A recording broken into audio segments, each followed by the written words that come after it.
And welcome back to the Sideliners. My name is Evan Hensley alongside Mike Kermey, and this is the last time we will ever be doing this together. How does it feel, Mike? You know, it's kind of heartfelt, man, knowing that I'm graduating this year and that I'll never be able to do this show again. But we had a good run. We had a very good run. And, you know, let's just hop into it. Let's make this the best show. We're going to start out with EMU Basketball. So EMU has started the season 5-2, which is actually very impressive. Last week, they suffered a very tough loss to a 2-7 University of North Florida team, 84-81. Not a good loss. No. Not a good loss. A win they needed. They wanted to start 6-1 with that early loss to Indiana, but an 84-81 overtime loss against a not very good North Florida team. Eastern shot 14% from 3-point and only attempted 14 of those. It's not going to get it done. No, and I mean, this is pretty incredible when you think, once again, the transfer shooting guard, Terry Harris, was held scoreless the entire game. They basically carried off of Paul Jackson, who had 18, Elijah Minnie, who also had 18, and the enormous game by James Thompson with 29 points and 15 rebounds. When you look at what he did, more so on the rebounding side of the ball, he had 8 defensive rebounds and 7 offensive rebounds.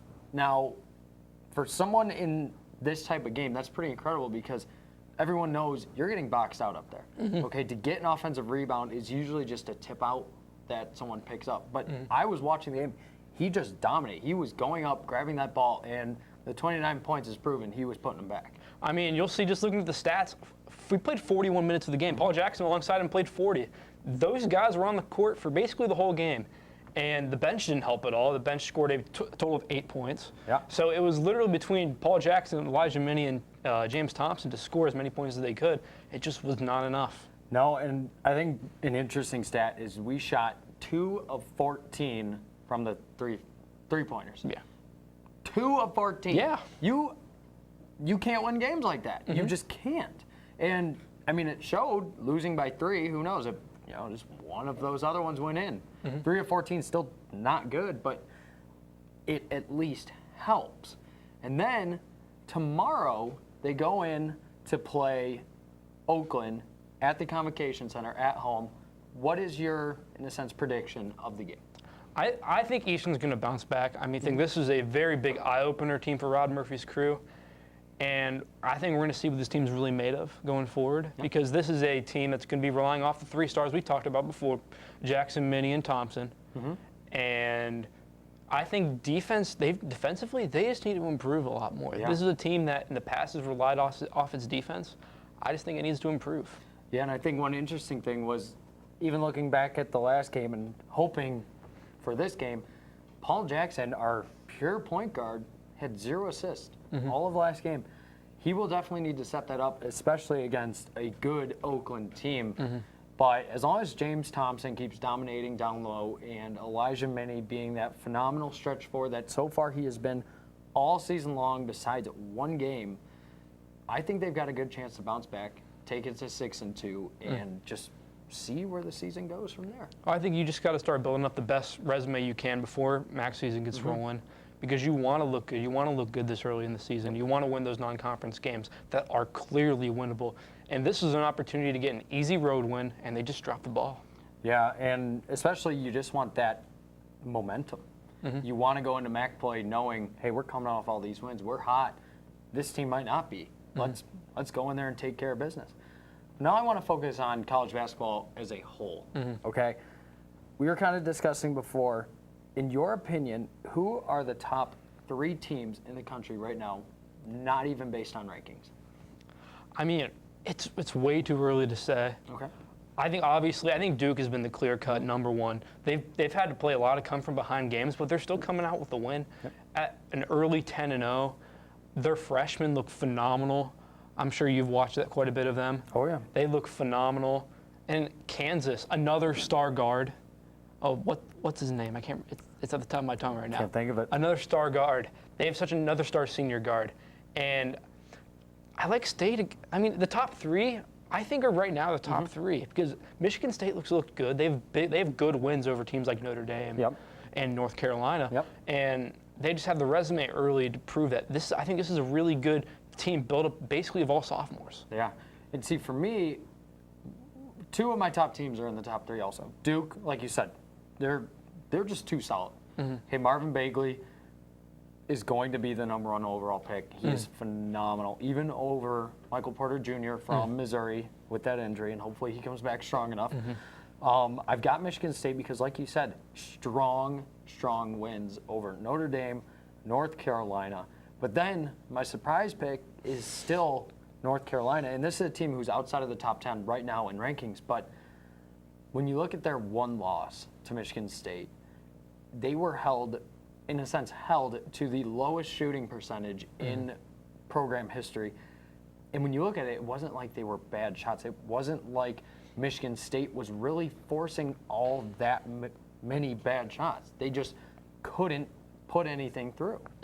So I like them. They're very settled in ever since that loss. You know, Luke May, very solid player, averaging over 20 points a game and over 10 rebounds. He's only about 6'7", so that's pretty incredible. And then real quick, super early picks, who's your March Madness winner? I mean, I said a couple weeks ago, I still stick with it early, especially early because this team's going to grow. Duke, man. They've had a lot of talented freshmen over the year. They're loaded. This is a lot like that team that the teams that have had the Kyrie Irvings and the teams that have gone on. They've had you know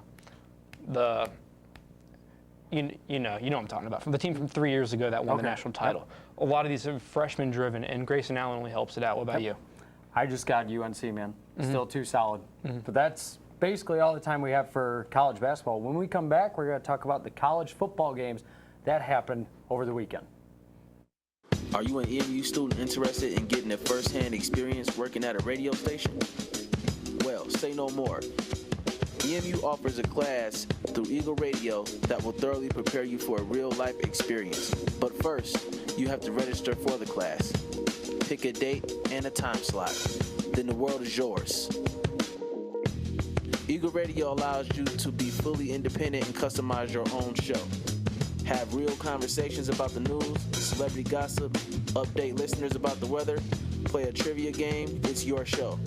You're free to name your show whatever you want and play any edited music of your choice. If you love having heated debates and you feel your words need to be heard, then Eagle Radio is just for you.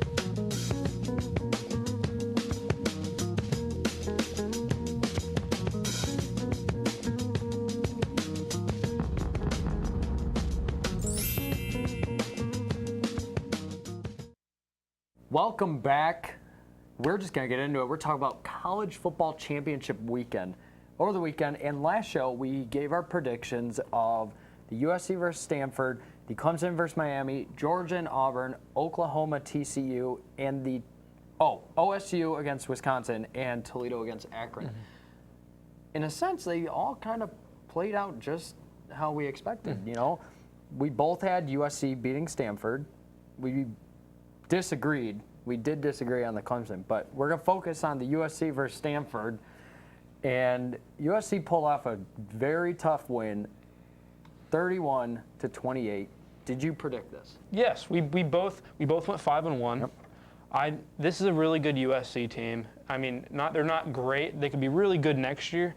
But Sam Darnold, this could be his last Pac-12 game of his career. We don't know yet. But really, Bryce Love being the star that he has been, he's in the Heisman finalists. Yeah. And then Sam Darnold, another solid 300-yard game. What about you? See, this game basically panned out exactly how I expected. A little higher scoring than I thought, but with a guy like Sam Darnold, who's honestly expected to be a top 5 pick going into the draft, this really doesn't surprise me. 325 yards, 2 touchdowns, solid game for him and their team in general, who held a very strong Stanford team to 28 points, which, when you think about how their season went, that's not that high of a scoring game for them. But now we're going to move forward. Clemson absolutely dominates Miami, 38-3. You had the right team, but both of us score-wise were completely off. I thought just the Hurricanes' loss against Pitt was just a hiccup in the season, but they came out. Rozier looked lost. He looked lost against Pitt. This is the second week in a row he looked lost, and they just did not look good. See, I really don't even know what to say about this game. I did not expect this whatsoever. You know, I've got nothing against Bryant on Clemson. I just did not think, you know, the turnover chain Miami Hurricanes, I thought they were going to dominate him, and he blew them apart, especially when you consider they didn't really have a running game. You know, 77 yards, but 4 rushing touchdowns. Yeah. That just shows that they're a balanced offense. It's not all just on Bryant. It's not all just on the run game. They are so balanced, and it was very clear because Miami just could not handle it. I mean, this Clemson team looks like they're the #1 team in the country as of right now. The defense is elite. We already knew that. We already knew this defensive front is phenomenal. But Kelly Bryant is playing at an elite level right now, and is probably the second best quarterback in the college football playoff as of right now. But we're gonna go from there. Now we're gonna take over the Auburn and Georgia, where one of us also missed this one, and the other one got it right. So in this one, this was a case where I was correct. I had Georgia taking out Auburn, and honestly, I gave Auburn a chance. I thought they'd put up 24. I thought it was going to be a close game. But, I just had this feeling that Georgia's run game was going to be too strong, and 238 yards on the ground proved that immensely. And don't get me wrong, their quarterback, 183 yards, 2 touchdown passes. Overall, a solid game. I mean, this didn't make me look very good because I said last week I thought Auburn looked like the best team in the country. Yeah. And then Kerryon Johnson, unhealthy, so it's not exactly fair to be critical of him. But Jarrett Stidham, not a great game, only completing 50% of his passes, 145 yards and a single touchdown. No interceptions, but it's still not a great game, especially with the Auburn defense that I thought was really good. Yeah, but Georgia's defense proved amazing. Now we're just going to hop in. Oklahoma dominates TCU 41-17. We were both right, a little bit off in scores, but Baker Mayfield, absolutely incredible player. What another blowout for a conference championship game. It was a bunch of blowouts this past weekend. I mean, Baker Mayfield's spectacular, dude. There's no doubt in my mind he's going to win the Heisman. Zero doubts. He completely threw that out the door. And they have a run game, and this defense is starting to play good. I don't know how great they're going to be. I thought Kenny Hill was a pretty good quarterback, but what about you? This game basically played out exactly how I thought. Like you said, Baker Mayfield, Heisman winner, hands down. Probably could even be a top 5 pick if he continues to prove going into the playoffs. But we're just going to move forward. Ohio State beats Wisconsin, just edges them out 27-21, and this was my closest guess. I had 28-23, but JT Barrett just controlled the game again, and their defense forced issues towards the end of the game. I mean, J.K. Dobbins had a monster game, 17 carries for 174 yards, and that can really help you out. And, I mean, Wisconsin's a great team, but Ohio State just edged them out and was just that one Iowa loss away from making the playoff this year. And then the final game, Toledo beats Akron 45-28. We obviously, there it is, okay. Very strong game. We both agreed that Toledo was just going to dominate this one and take it away. Oh, Logan Woodside's the best player in the MAC. You know, there's no doubt in my mind about that. But here in a sec, we're going to take a quick break. And when we get back, we'll be talking about the NFL action that happened over this weekend and talking a little bit about some of the critical decisions players made to get them suspended this week.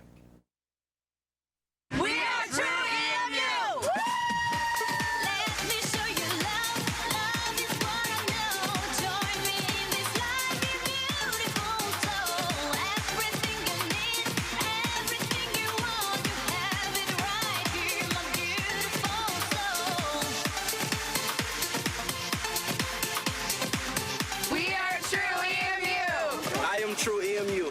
We are true EMU. I'll be right back. I told myself I'm just going to grab a quick drink. 2 minutes later, and everything was gone. My backpack, my laptop, my cell phone, my iPod. 2 minutes was all it took. I was lucky. The thief was eventually caught and I got it all back. But now that I had that happen to me, I realized that anything valuable has to be treated like cash. I'll never leave it out of my sight again. My name is Heather, and I'm trying to be safe. And welcome back. We're going to get right into it. The NFL had some pretty interesting games over the weekend, and we're going to just start it off. The Vikings outlasted the Falcons 14-9 in a much lower scoring game than I had even imagined. I mean, what a spectacular performance by Case Keenum. Again. Look at that. Again, 25 for 30, 227, 2 touchdowns. He's getting to a point where he's starting to carry this offense, and that's crazy. Nobody saw that coming. No, and when you think about it, Case Keenum outplayed last year's MVP, Matt Ryan. And now, don't get me wrong, the Falcons have been struggling with this new offensive coordinator. It seems like some games they click, other games they don't, and basically in games that they do not score 20 or more points, they're losing. And it showed right here, and I think all this proves to me is that the Vikings offense is solid, and their defense is stellar. I mean, this is the Falcons team that's trending. They were on a winning streak going into this game. Yep. They were definitely rebounding from a slow start early in the season. But this Vikings defense is so good. The secondary, the front seven, every single part of it is so good. But since we're on that, we're going to take a look at a team that's also been trending in the right way defensively, my New England Patriots. Yep. They faced off against the Bills this past weekend, won 23-3 on the road in Buffalo. And you want to talk about your big headline from that game? Yeah, so, you know, my big issue was the Gronkowski hit on White. And it just recently came out. He's getting a 1-game suspension. And in my opinion, that is way, way too low. In my opinion, that is the New England Patriots' benefit. Because we all watched the play. White's laying on the ground. He had just been touched by a New England Patriot. Gronkowski gets up, sees that he's on the ground and out of bounds, does a little rumble feet, footsteps, and dives right at his head, causing White to get a concussion.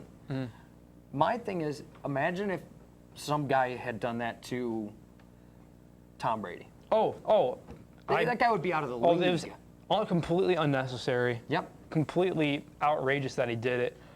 I thought he would get a 2-game suspension because I thought 1-game suspension, like you saw last night, Juju Schuster-Smith got a 1-game suspension for his illegal hit. I thought it was a legal hit. I thought it was a good block. I thought it was just a good block, and it was funny because it was Vontaze Burfict. But I hate that that's the headline we're getting out of this game because this is the Patriots defense is playing really well. Yeah, and no one's focused. It's all about a stupid play by a player who wasn't thinking in the moment. But now we're going to move over. The Jets have beaten the declining Chiefs. Now, this is a Chiefs team who, first 5 weeks, everyone was like, Super Bowl. They've got it. Defense is strong. Offense is unstoppable. And don't get me wrong. You look right here. Alex Smith, 366 yards, 4 touchdowns, no interceptions. He was incredible. And on the other side of the ball, though, this guy who's been trending upwards also, Josh McCown, 331 yards, a touchdown. And what it doesn't show is he had 2 on the ground. This is a Chiefs team that beat 2 10-win teams already. Yep. They beat the Eagles and they beat the Patriots. They're not going in the right direction right now. And now there's a 3-way tie for your division, the AFC West, between the Raiders, the Chiefs, and the Chargers. And the Chargers look like the best team in that division right now. Yeah. Which is crazy because of how hot the Chiefs were the first 5 weeks of the season. What I think is actually interesting is I think the Chargers actually look like one of the scariest teams in the AFC total, especially because look how many wins they have in recent weeks compared to where they started the season. They're moving upwards. Their defense is clicking. Their offense clicking. Phillip Rivers is right back to where he used to be. They're going to be scary going into playoff time. I mean, I think they're the favorite to win the division now that the Chiefs have just fallen off completely, despite how many great weapons they have. Yep. And how they're only running Kareem Hunt 9 times a game, who knows? Yeah, that makes no sense. And I don't know what's going on in Andy Reid's head right now. And this is a Jets team that's not good. No. They're arguably the most untalented team next to the Browns. Roster-wise, absolutely. Roster-wise, they're horrible. Their best offensive player is Matt Forte. Yep. And he's 33, I believe. Something like that. It's not good, but we're going to take a look at the local team, the Lions. The Lions traveled to Baltimore to face the Ravens and absolutely embarrassed themselves. Yeah, it's really interesting. I feel like teams have their best games when they play the Lions. Alex Collins, the running back for Baltimore, 2 touchdowns. A super declining Joe Flacco, 2 touchdowns, no interceptions. Wasn't even touched all game. And the Lions, which is very unfortunate, but Matt Stafford suffers a tough right hand injury. Left hand, understandable, but his throwing hand getting stepped on by that big boy, Terrell Suggs. It's going to be interesting to see if he can come back this season or just whenever. I mean, it's brutal right now because this is the Lions team that a lot of local fans thought they could push their way into the playoffs. Yep. And now they're starting to question just the system because this defense is playing so bad. Yeah. They are not playing good enough. And what happened last year is we saw this defense allowed the offense to have an opportunity to come back in the fourth quarter. This year, we're seeing them not give the offense any opportunity to win the game, period. And it's interesting because in the beginning of the season, Detroit's defense was actually pretty good. Yeah. Darius Slay was getting talked about as one of the top cornerbacks in the league. And now it's just like, what's going on? But final game, the Seahawks stopped the phenomenal Eagles 24-10. And this was a game that's incredible when you think about what they did to a Carson Wentz who has absolutely been dominating this league. I think they got a lot of pressure on him, and this is a defense that's missing Richard Sherman and Cam Chancellor right now. And still, Russell Wilson, no good running game or anything. No. They had a guy with 64 yards, but that was about it. And he throws for 3 touchdowns, 227 yards. I mean, at home, this is their best home win of this year by far because they've actually not been so great at home this year, which is not normal for them. Yeah, and this all comes back to their defense. Just this proves well going into the NFC playoffs. But that's all we have for the games from last week. When we come back, we're going to give you our predictions for the upcoming weekend. Tune in. In this day and age of compromised accounts and data breaches, having a strong password is not enough to keep you and your personal information safe. Someone who steals your password could gain access to all your data with nothing to stop them. The Eagle Security Package offers Duo, a tool that provides an additional layer of security to your online accounts through 2-factor authentication. This means Duo not only uses something you know, your password, but also something you have access to, such as your mobile device. Duo's 2-factor authentication gives you the power to keep your data safe, even if your password is lost. Once Duo is set up, you can access protected sites with your login credentials like you normally would. But it will now be preceded by a message sent to your mobile device prompting you to accept or deny the login. If it's you who logged in, hit the green button to accept it. But if it's not you, hit the red button to deny it.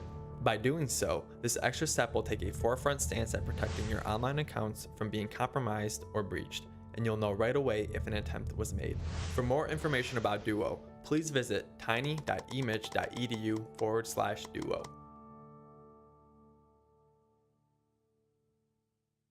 So I tried logging into my .emich account and it wouldn't let me in. So I went down to the help desk and they said I had already changed my password. No, I didn't. Shortly after that, my apartment was broken into. Yeah, if you put 2 and 2 together, you know where they go. My address.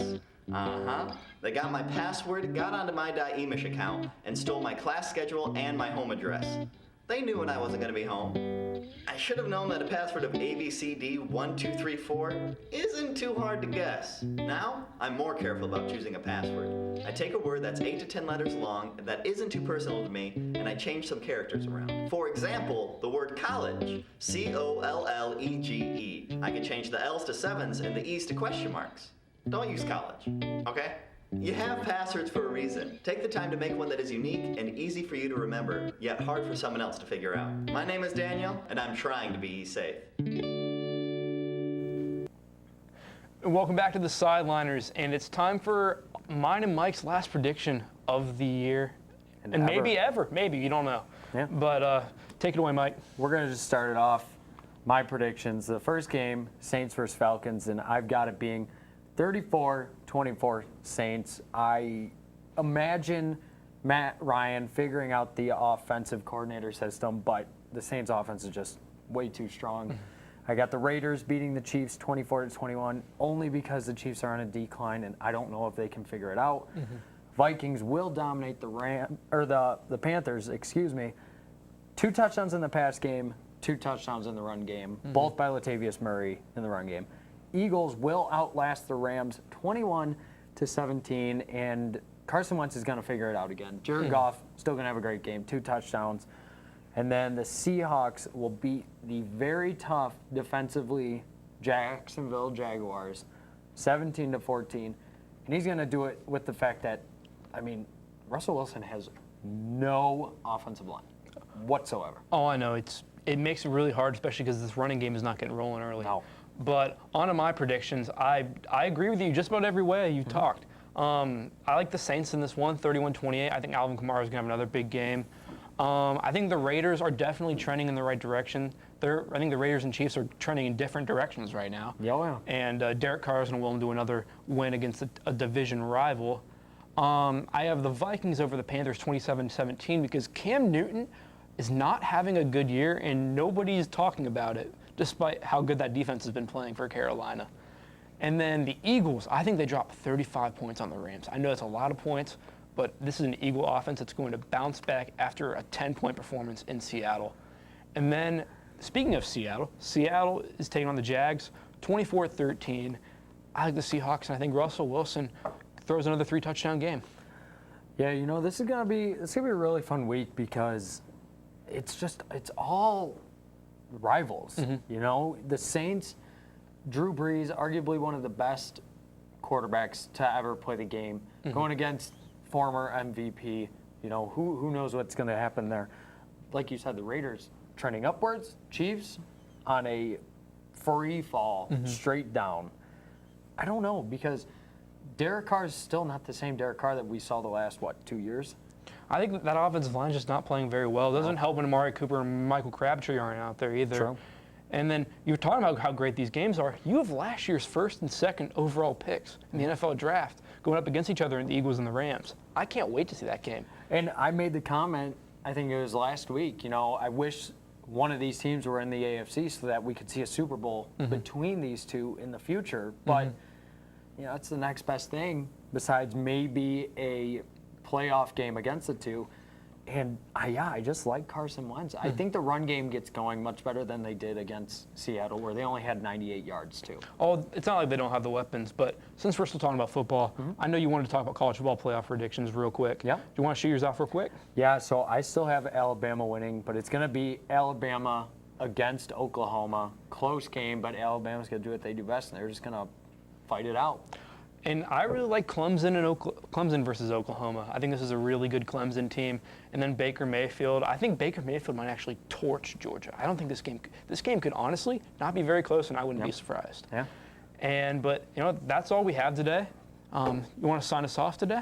Yeah, you know, this is my last show, so I'm really going to miss everyone, and I have to say thank you to everyone who wants to be here and helped make this happen. So, you know, I don't know. Are you going to continue next season? I am. Okay. I'll be here next semester. You'll see me on E-Weekly and whatever sports show we do. I don't know if it'll be this. I don't know if it'll be something else, but we'll figure that out eventually. And that's all the time we have. Thank you for tuning in to The Last Sideliners. I'm Michael Kermy. I'm Evan Hensley, and we'll see you sometime. Never.